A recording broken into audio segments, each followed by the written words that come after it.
The Bennett Theater Lab is committed to training actors in the Stanislavski system of acting, its up-to-date technique of active analysis through psychophysical actions. The lab was founded in San Francisco in 1976 and today resides in Tucson, Arizona. Our guest today is the wonderful and amazing Bella Vivante. And I mean that when I say it. I met Bella just before the pandemic started in 2019. And I learned so much from her, and especially a perspective that I want to share with all of you today. I'm going to read her credits, just a few, because they're so numerous, it would take me 20 minutes.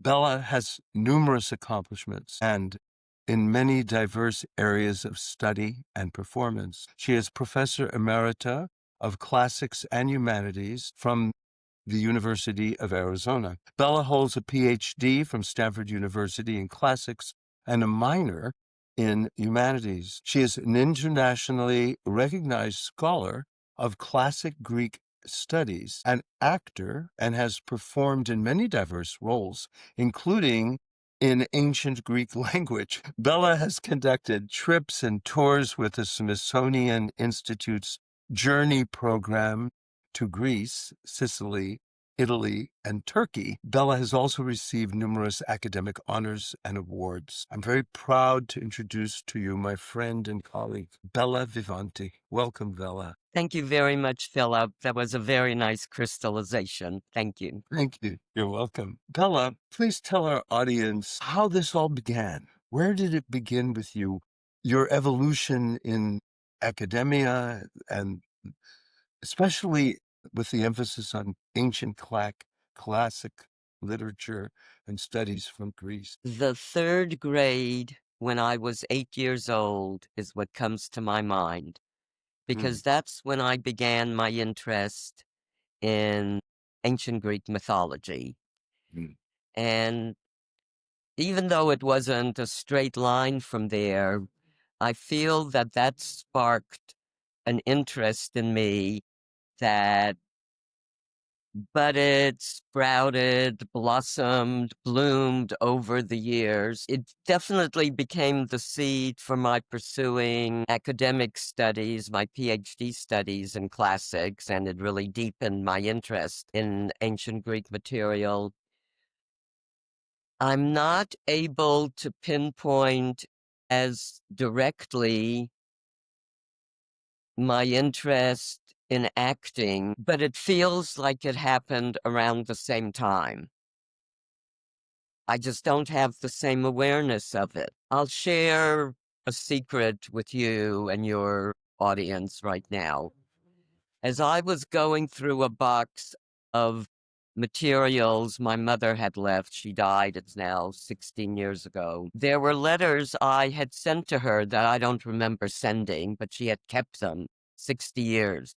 She had kept these letters. And in one of the letters, I say, I'm exploring my artistic side. I'm taking acting classes, I'm playing the piano, I'm taking painting lessons, I'm writing a play. And at the end of that paragraph, I say, so when I return from France, I'm going to transfer to the College of Fine Arts and I'm going to become a fine arts major. The reason this is a secret is I don't remember any of this.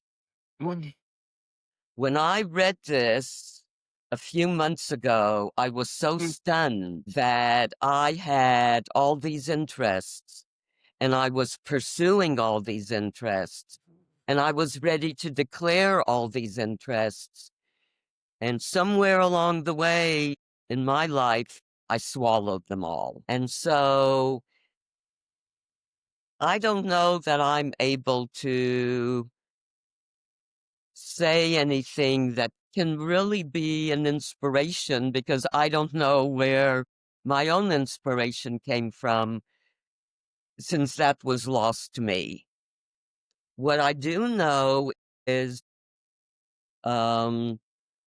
I ended up spending some time in Israel. When I returned, I moved to New York City and I started taking acting classes at the neighborhood playhouse. And I Mm. felt that's what I wanted to do. So, where that inspiration came from, I still cannot articulate. I just know that's what I wanted to do. This is the reason why I wanted to expand our channel and interview artists. It seems that very few people know where their inspiration comes from. And when it happens, it's magical, and then you forget how you've done it. It's a great drug. You have to put it that way. I mean, you feel so elated. Yes, Many people have written about it. You know,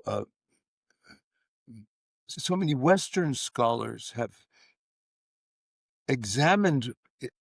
Does it come from the gods? Is it something you can control?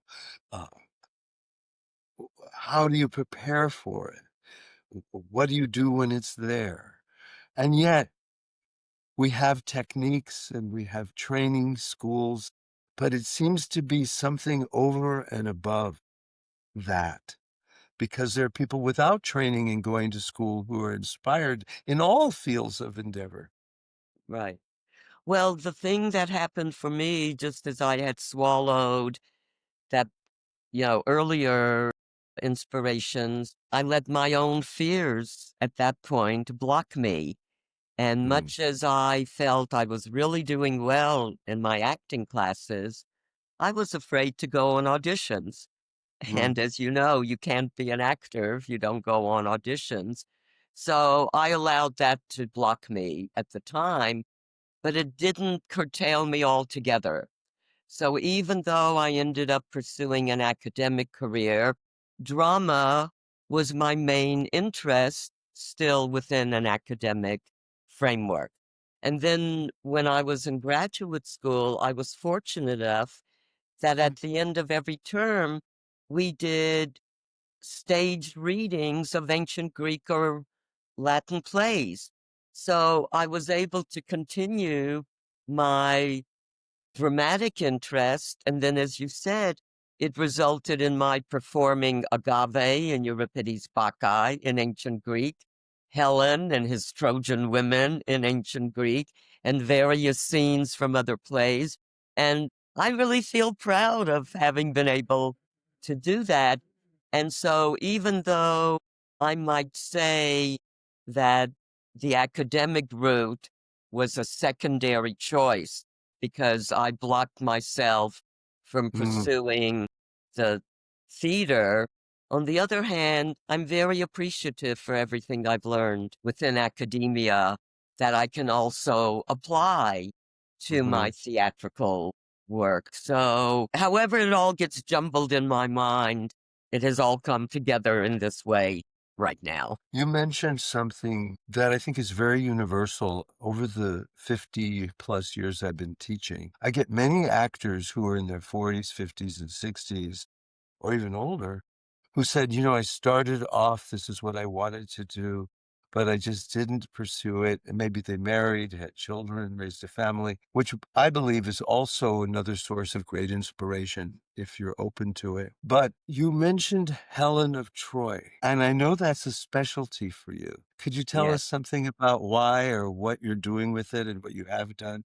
I read an article that you published in the book not that long ago, and I was fascinated by the particular viewpoint you have of Helen's life.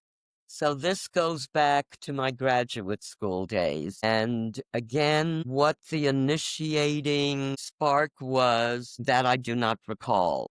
What I do recall is that still as a graduate student, my earliest publications, one in a poem form and another as an essay, and this was for women's studies audience journals, were about Helen. Hmm, And well, I think what may have sparked it is that in my academic research, I realized that there is far more to Helen than Helen of Troy, that that's just barely the 1% tip of the iceberg, reflecting the ancient stories about her. and that actually in the ancient stories, she's far more complex, interesting, powerful, fascinating than this 1% about Helen of Troy. So that sparked, I think that's what sparked my interest and Mm. began first then writing those initial works. I then, as part of my professional life, ended up translating Euripides' play Helen, which is supposedly about the so-called alternate story of Helen, which is that she was never in Troy, but it was an image of her that was sent to Troy, while the real Helen was in Egypt. And what was she doing in Egypt? She was learning from the priestesses and magicians and pharmacists and so on, the magic and pharmaceuticals and ancient wisdom and medicine of Egypt before she returns to Sparta and shares all this. So the more I learned about the ancient mythology of Helen, the more fascinated I became. And most recently, there has been a niche literary genre of modern novels written by women, twice as many, literally twice as many, written by women as by men, inspired by the ancient Greek mythological tales, especially by the Trojan War tales. So I ended up teaching a course on this last year at the Humanities Seminars program. And as I was reading the many books that have been written, not all of them, but many, I was really not happy with the way Helen was presented because I know so much about Helen. So I thought, okay, I'll start writing my story of Helen. So I'm afraid I've given away too much, and I hope I haven't jinxed anything by saying No, all no, of this. But I no, am not now in the midst of my retelling, revisioning of Helen's story. it wasn't not it's not that wasn't that let me put it in the past. It wasn't that unusual for certain individuals to go to Egypt or to India at that time and study the spiritual traditions of Yes, those and their medicine and so forth. And certainly this was before Helen of Troy story, right? yes, Certainly being who she was in the position she was in and how she was respected, she certainly could have made that choice for herself absolutely. and for others, for her country, Yes, for her yeah, yes, because I'm sorry. Yeah, go ahead. no, go ahead, go ahead. Yeah, I fully believe that most myths have a kernel of validity within them, whether it's actual validity about something that happened, which some do, or Mhm, it's a kind of emotional validity that taps into some values or feeling or emotion, some kind of human sensation that we all share in some kind of way. And so, yes, I fully think what you said is possible from the other things we know about ancient cultures and their ability, especially the elite, have always been able to move mhm, around. And I would like to mention, because she has been a real inspiration to me in the genre of poetry on the subject of Helen, which is the American expatriate poet H.D. Hilda Doolittle. Ezra Pound is the one who suggested she publish mhm, under her initials so that people would take her seriously. Anyway, she was a fantastic imagist poet, and in 1961, she published a phenomenal modern epic poem called Helen in Egypt, which takes off from Euripides' play Helen, this so-called alternate story. And I credit her as being, without, I don't think, thinking of it consciously, the first modern female voice to revision one of these ancient myths from a contemporary female perspective. And so I think her poetry is phenomenal. I think what she's done with the poem, with the subject, the story of Helen in Egypt is phenomenal. So she's an inspiration. And I would encourage everyone to go out and get HD and read her poetry. She's I great. will. I will. Thank you very much. You know, you just sparked a memory of mine. It's so strange. When I was in the sixth grade, we were told to write a little book on a country we would like to visit someday. It was in the 1950s, early and mid 1950s, when all those Cecil B. DeMille films, like Yes. It was just, I think Ben-Hur came out just after I graduated from high school, but it was, 10 Commandments and all those Yes. films. And so the first thing I wrote was on ancient Rome, and it was about 40 pages. And everyone said I cheated because I put all of the handwritten cursive writing on heavy construction paper because I don't know, it just seemed to me it would Yes. feel and look more like a book. So it was about that Yes. thick. But the second year we were asked to write, in the seventh grade we were asked to write, and I wrote on Greece. And since I didn't know a great deal about Greece, I had to do some research and go to the library. And this is terrible admission, so I'll admit a sin too. I used to steal from the magazines. I used to tear the page out with the picture, and then I cut the picture out and put it in the book. That's early adolescence for you, right? Yes. But nevertheless, I hate to admit it, but it is true. So it's off my conscience. I've always been fascinated with the ancient world. Helen of Troy was in my consciousness and in most people's only about Troy. So there are many other women of ancient times also who made incredible contributions, but we don't look at them. It seems as if our modern archaeology and study of the past is reserved simply for those people who specialize in it, when actually they were no different than we are. They just dressed Mhm. differently. Mhm. And people traveled all over the world. Look at the Silk Route was all the way from Mhm. China Yes. all the way to Alexandria. And that's what Alexander wanted to do. He heard that there was water at the eastern end of the world, and that's where he wanted to go. That's Exactly. very true. So, I mhm. Go ahead. Yeah, go well, ahead. when you speak of other women, it just so happens, to toot my horn again for a moment, a surprise to me, but the editors of this volume on the material basis of ancient Greek philosophy asked me to contribute an article. And so I have an article on ancient Pythagorean women philosophers. And I went all through graduate school without knowing about them. They are Mm, not taught in any philosophy class because what they're talking about is not deemed philosophical by the male heads of mhm, mhm. the philosophical discipline. So there were actual women who had an actual influence and impact. And in fact, Socrates went to the salons of one of these women. And in one of the dialogues that Plato writes about Socrates, it's actually an essay by this woman that is being quoted in the dialogue, even though Plato doesn't want to admit it.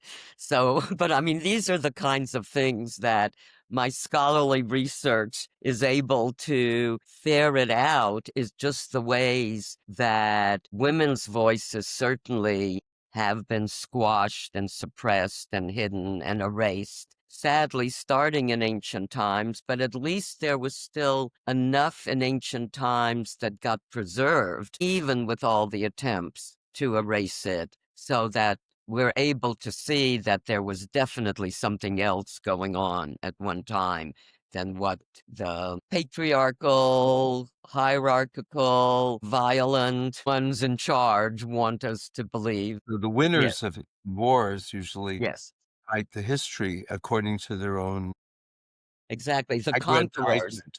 Yes, Yeah, the conquerors, not just the yeah. survivors, the conquerors. Yep.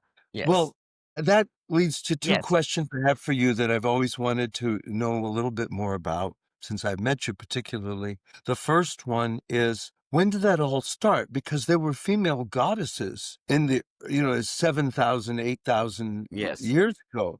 And there were temples that they've now found on some of the Greek islands that were burned almost like simultaneously around the Hmm. Greek world, that were dedicated to the female goddesses. Hmm. And that's the first part of the question. And the second one Who was the woman who taught in Alexandria who was a scientist?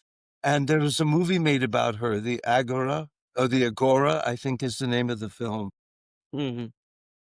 Well, to answer that question first, Mm-hmm. Hypatia, Okay. Yeah. Hypatia, and so, Okay. yeah, she was the head of the, I think, the Neo-Pythagorean school, or was it the Neoplatonic? Anyway, she was the head of one of the major schools in Alexandria in the 4th century after Christ. She was a scientist, a philosopher, a hydrologist, I mean, an engineer. She really, she was like a sort of mini Leonardo da Vinci, you might say, in her vast knowledge.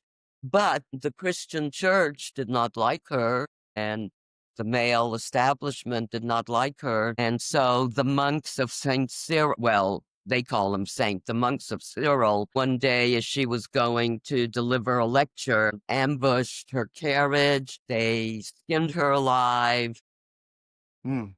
cut her up into pieces, and then tossed her pieces around in the city of Alexandria. And what I say in my book, Daughters of Gaia, is that whether in actuality or metaphorically, this really put a stop to women's participation in philosophy and science, because look at what the punishment was going to be. It was so horrific Right. what they Right. did to Hypatia. To go back Okay. to the first part of your question, it's hard to say when it started. Lenin and Marx would like to attribute it to, I'm not sure if they use the word capitalization, but it is to the control of labor, so that some people are able to capitalize over other people's labor, and that going along with that was the control of women and objectification of women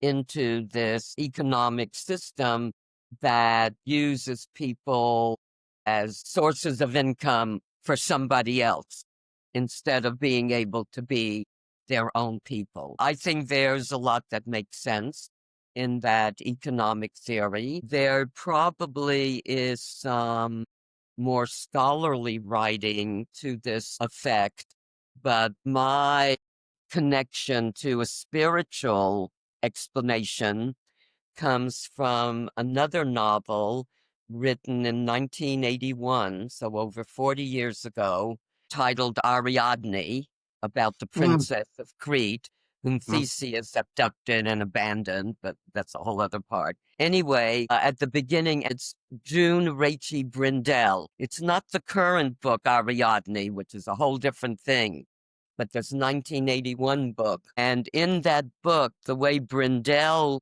represents it very early on is that the young Princess Ariadne witnesses her brothers, what's the word, abusing and torturing a bird. And Mm. she is so shocked by seeing this. And it almost right away becomes clear that they have already become spiritually alienated from the earth and from life. And it's this spiritual alienation that enables them to engage in this Mm. kind of violence against other living beings. And so from the torture of birds comes uh, the whole oppression of women and all the other forms of hierarchalization, slavery, and so on. So was someone writing it down, in journalistic form at the time? No, because they probably didn't even realize that this was happening. But I think a combination of both the spiritual and the economic and probably other factors came together to make possible the world we're living in now, the inequitable world we're living in now. Well, and certainly gone on for long enough. Plenty long enough, yes. It's time for the new age. That's right. Where's that song from Hair? The Age of Aquarius. I thought it was supposed to start already. Yeah, right.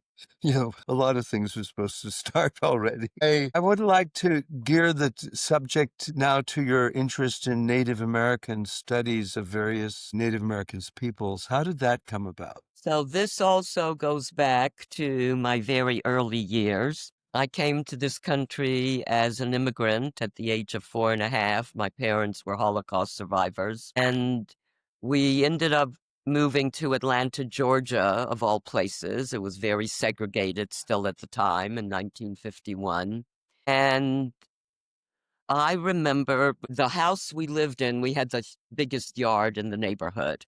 And part of it was fenced off, and I called it my jungle because it was all overgrown. So again, I don't know how this came about, but I used to play by myself as if I were a native person before any white people had come to the Americas. Here I am, what, 5, 6, 7 years old and little immigrant Jewish girl. How did I know to do this? So I would find arrowheads. I would play all these scenarios where I was a native pre-conquest girl living whatever my life was. So that was then, again, many, many years later. I was having great difficulties getting my PhD approved, my dissertation approved, and I needed to really take a break from academia. And the whole series of little steps and events led me to join what was called the Long Walk for Survival, a Mm. spiritual walk for world peace and the preservation of Mother Earth, led by Native American peoples from San Francisco to Washington, D.C. And the moment my friend who had found out about this walk told me, it just clicked with everything going on for me at that time.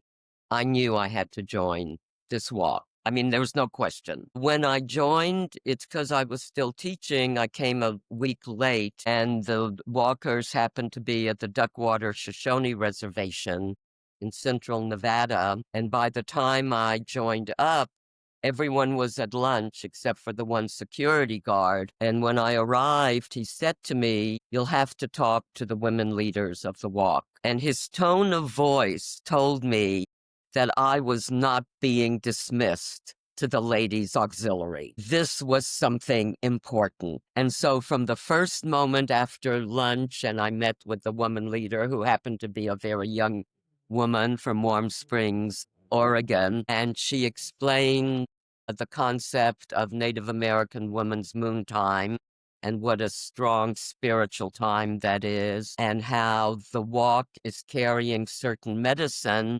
And so when we're on our moon, we have to remove ourselves because women's medicine is so strong, and any other medicine can't compete with it. From that moment, I knew I was in a totally different environment. No matter my travels to Israel, throughout Europe, I was not in a Western cultural environment.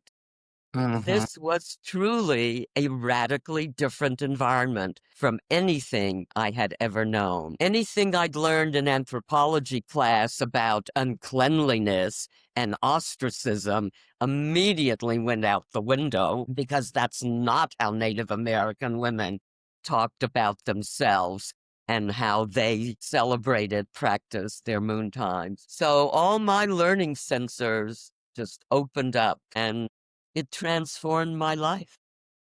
What Interesting. I one a couple of other things. I know once I get started, I can go on and on.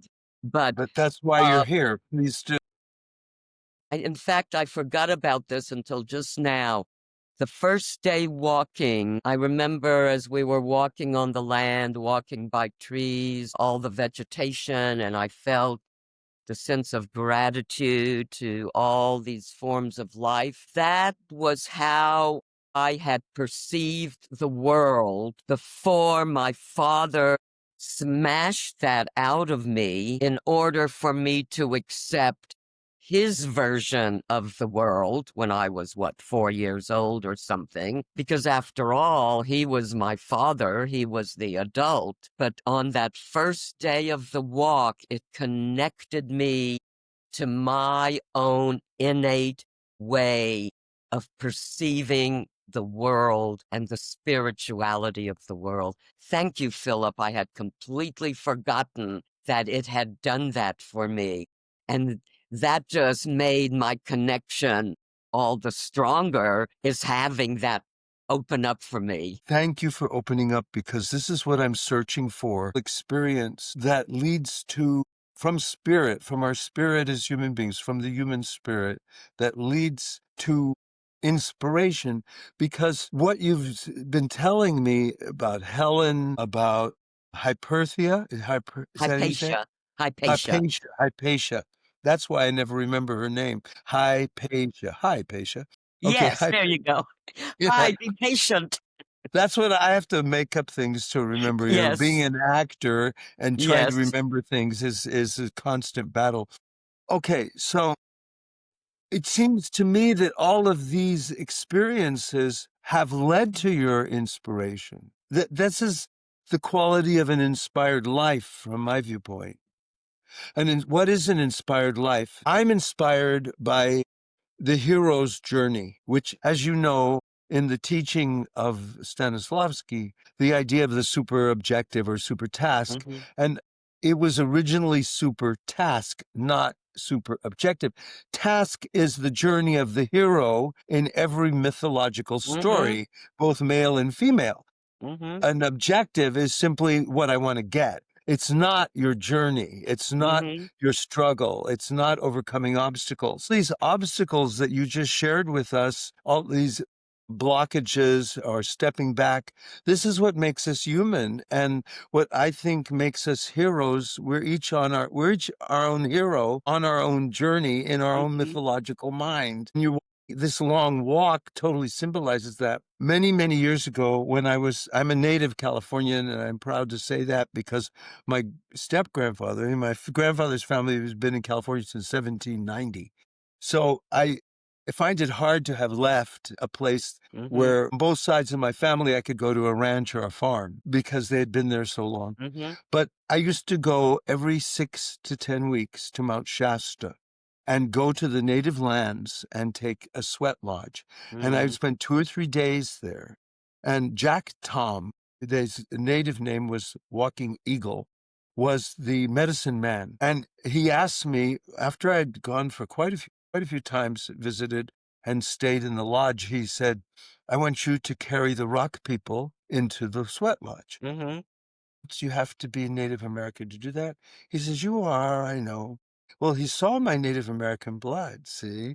mhm, And when I had a great issue, a great problem, I asked him and I went on and on and on. And he said just one word, simplify.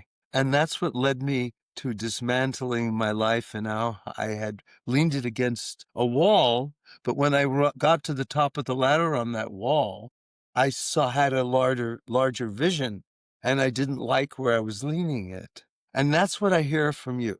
I want to bring it back to you. mhm, Also, there, when we went to the sweat lodge, the women who were on their moon cycle would isolate themselves in another teepee. mhm, And it was very clear how deeply spiritual they were around it.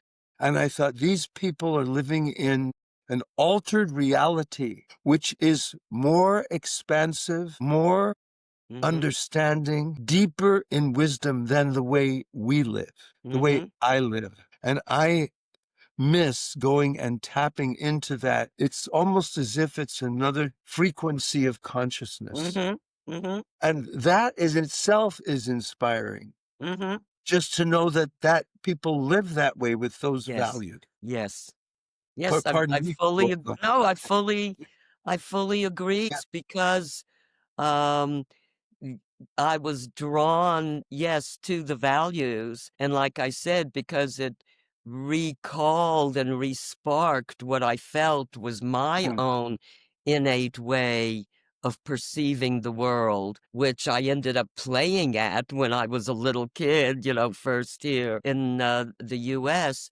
But yes, it's the connection with the earth, with all forms of life, with one another, with spirit. I remember on the walk, I would see young men taking care of children who weren't even their own children, but they were children. In Western society, I'd never seen, well, not never, I'd seen Greek men do it, men in Greece, and I find a lot of affinities between Native Americans and Greeks. But generally in Western society, if if it's my child, maybe a man will take some care for it. But to see men concerned for children and that children were the center of the culture and women were the center of the culture. I mean, this all boggled my mind to learn all this and observe all this, much as it had already been contorted by influence, from Western society. Yet I was amazed at how much they were still able to retain in spite of that. And yet we do see acts like that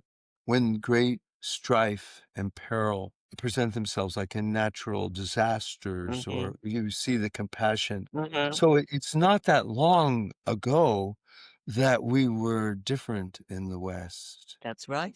It's really not. It's not that long ago. In listening to you, I have seen your dramatic work, the choices you've made in plays and so forth, and what you've chosen. And all of what you've told me seems to feed what choices you make and what you put your passion into. Would you Mm. consider that inspired, a form of your inspiration, the Oh, source of it? oh, yes, absolutely. I mean, some of the choices I consider just sort of serendipity. I've explored things, comedy scenes or two-person scenes online or whatever, or sometimes there's scenes you've given me, with someone else. Yet the way life works, there's always something that speaks to me, resonates for me directly. It's like now working on my novel. I'm at the fourth sort of stage of it, but it's like the things I'm writing about for my character are like echoing other things going on for me. And I go, what? What is this? It's just so interesting. But I hear that from other writers a lot too, so yes, it is an inspiration. It's an inspiration. Okay, something you said earlier, and this does go back to ancient Greek writings, probably in many other cultures too, that what's an inspiration is something we can't explain. And that's almost by default the definition of inspiration. And ancient poets, I think, believed it when they said that their inspiration comes from a muse or from the gods. I think they really believed it. By the time you get to modern Western poetry, I think it's a poetic convention, although maybe some of them, you know, actually believe it. But the reason I think the ancients believed it is because their lives were still very much infused with spirit. Everything was still alive. The trees were alive, the rocks were alive, the rivers were alive. So everything still had spirit to it. And if they can say, oh, I thought of this because XYZ happened, so of course it's gods that inspired you. Look how Homer describes, I mean, the classic scene in many minds in the Iliad. Achilles is so angry with Agamemnon, he pulls out his sword and he's ready to thrust it through Agamemnon. Now, we in a modern novel might say he thought about what he was going to do and he thought about the consequences and he thought, oh, this is not the best course of action and blah, blah, blah, blah, blah. How does Homer describe it? Athena came down and stopped him and told him he'll be better off in the future if he doesn't kill Agamemnon right now, this moment. And so Achilles sheathes his sword. Hmm. So the very way of describing the action, we might say, is Homer's poetry, but I think it also reflects how they think culturally. Things don't just happen because the gods are involved in everything. And so, of course, it's some kind of divine impulse that accounts for inspiration. In fact, if I can wax a few more moments, the poet contemporary with Homer, Hesiod, who actually wrote and signed his name, which Homer did not. Homer was an oral poet. But Hesiod, at the beginning of his most well known poem, The Theogony, about the creation of the gods, talks about sitting out in the countryside, pasturing his sheep when the muses came down to inspire him. When I traveled around Greece 50 years ago, I met a shepherd from Crete who, guess what he did all day long when he was out there shepherding his sheep? He wrote poetry.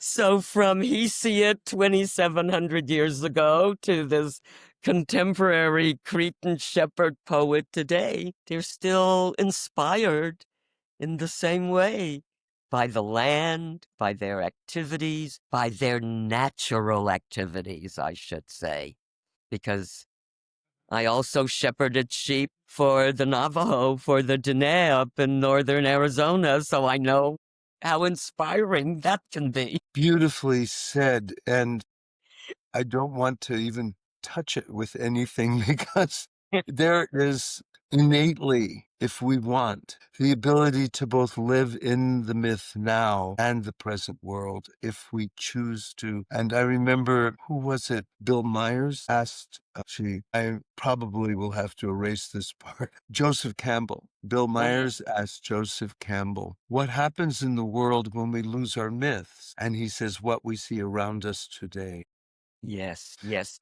I would like to ask you a couple of questions I will ask all my guests if they permit me. It deals more with the acting side, but these classic words spoken by Stanislavski, what do they mean to you in the level of spirit and inspiration or in any way at all? Love the art in yourself, not yourself in the. Yes, you've brought that up several times in our classes. You had that on the prompt for today's podcast. I honestly do not know. I don't Oh, know how to answer that. I guess when you say love the art in yourself, it means love your own creativity as opposed to your ego, which is love yourself and the art. This is now just off the cuff, even though I've reflected a little on this, that these thoughts hadn't come to me before.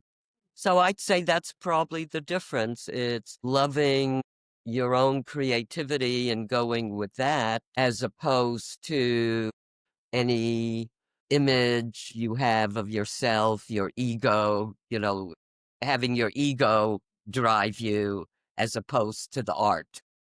well, Might that of be course. accurate? Well, I think that is very individual. That has always been how I interpreted it. And then something happened in recent years, and I began to question it because a certain amount of ego is needed, or you'd never go into the theater. Exactly. You'd never Yes. become an Yes. actor. You know what That's I mean? And that ego isn't necessarily bad. When we started back in the 80s, well, I first was introduced to computers in 1963 in the Air Force. I was on a missile base, and they showed us the computer that controls all the missiles was the same one that sent men to the moon. And it took 5 minutes to tell us the date, but never. right. But I look at our ego as the operating system. It's Mm, not the internet, yeah. it's not the cloud, but it's the operating system that allows us to go there. However, what do we identify with? And this ties into, I think, your Native American studies and your Greek studies in my consciousness, that Hmm. is. In my consciousness, you may feel entirely different about it. But what is the act of creation in us? What is the art? That's a divine gift to be Hmm. able to create something. The Hmm. creator in us, isn't that like saying the divine, which Hmm.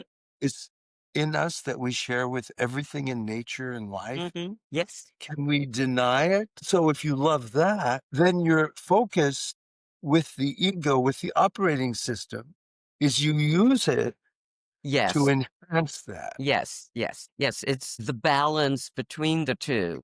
Instead of Exactly. the ego being the complete driver and everything, you know, like tin cans at the back of a car, Exactly. just being attached to that. Yes, it's let the creativity be the true driver. But you're right, we still live in a world that is physical and has physical expression, and we Hmm. need our ego in order to function within that world. Exactly, because that's our persona and our Yes, superficial identity. But yeah, stop and think, if children were taught that from yes, the beginning, then they wouldn't wait until for decades before they pursue their dreams. that's right.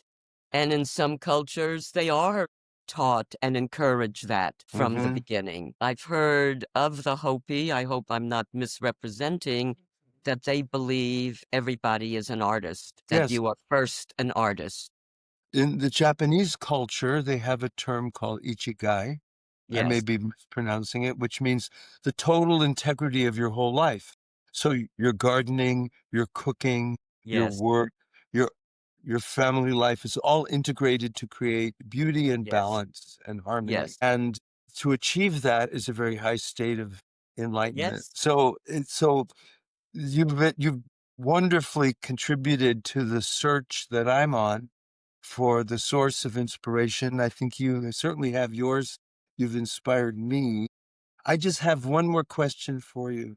Sure. What would you say to a young person starting out who wants to do any of these pursuits that you have explored or something different? What would you say to them? Or what would you say to yourself if you could go back and talk to yourself at 8 years old?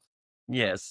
How Well, would you encourage that yourself at 8? okay, so that's actually harder than talking to somebody else. I know I sprung that on you at the last minute. Yes, but in general, my general advice would be pursue your creativity instincts, impulses. If you need to balance it with whatever else in order to survive and function in the world and in society, Mm. which we do, that's an okay choice to make. Just keep going with what inspires and fulfills you at the same time. Don't toss it away. Beautiful. Thank you so much, Bella. This has been a joy and an inspiration to meet with you in this particular way. Thank you very, very much. Thank you, Philip. Yes.